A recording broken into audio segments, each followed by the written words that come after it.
C'est une information sportive, je le rappelle, qui vient de nous parvenir. Antoine Dupont, le demi de mêlée français du 15 de France, a été opéré cette nuit vers 23h. C'est une information qui a été révélée par nos confrères de France 3 Occitanie, confirmée par la Fédération française de rugby. Il a été opéré de sa fracture maxillo-zygomatique, une opération qui visait à lui poser une plaque de métal. Le 15 de France évoque une reprise progressive sous contrôle médical. Combien de temps ça peut prendre? Est-ce que c'est crédible? Est-ce qu'on a vraiment une chance de le revoir avant une éventuelle finale de la Coupe du Monde? On a retrouvé notre médecin du sport Sud Radio, Roger Ruat. Bonjour à vous. Bonjour. Poser une plaque sur une fracture pour la traiter, fracture maxillo-zygomatique, est-ce que c'est crédible de revoir ce joueur d'ici 4 semaines? Alors c'est difficile à imaginer parce que l'ostéosynthèse, qui consiste à mettre une plaque vissée sur les morceaux de la fracture pour la réduire et mettre en contact les os, nécessite quand même une intervention qui va toucher les tissus environnants, notamment les muscles. Et donc le problème de cette fracture, c'est qu'on est aux alentours de l'orbite de l'œil et que les muscles oculomoteurs peuvent être touchés à ce niveau-là. Et donc ça peut risquer d'entraîner comme complication, si jamais il y a une reprise trop rapide, des troubles visuels.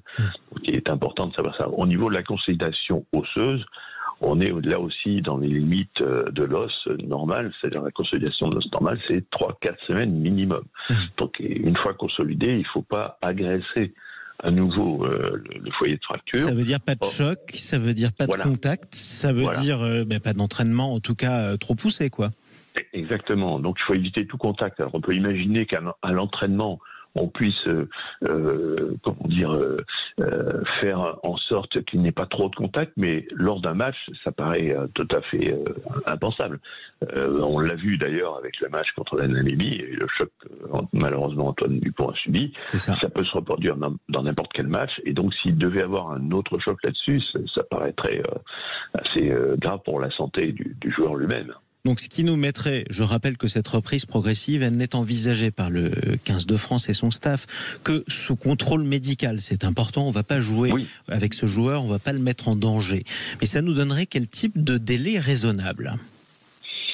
Le délai d'une intervention de ce type-là, c'est, hormis l'œdème opératoire, qui va se résorber dans les jours qui viennent. Après, au niveau global, santé, au bout d'une huitaine de jours, on peut le remettre à des activités physiques d'entraînement seul, du footing, de la musculation ou autre. Mais le problème là, c'est le contact. Et le contact, à partir de quand ? Le contact, théoriquement, pour des fractures de la face, ostéosynthésée, on disait en tout cas que pas de contact avant 3-4 mois. Normalement, c'était ça. Oui, donc ça vous rend extrêmement pessimiste. Je traduis. On est sur Sud Radio, parlons vrai. Antoine Dupont, avant la finale de la Coupe du Monde, l'éventuelle finale, vous y croyez même pas, quoi? Ça paraît impensable. Ça paraît impensable. Alors, je sais que c'est un athlète de haute condition et qu'on compte beaucoup sur lui, mais ça paraît difficilement pensable.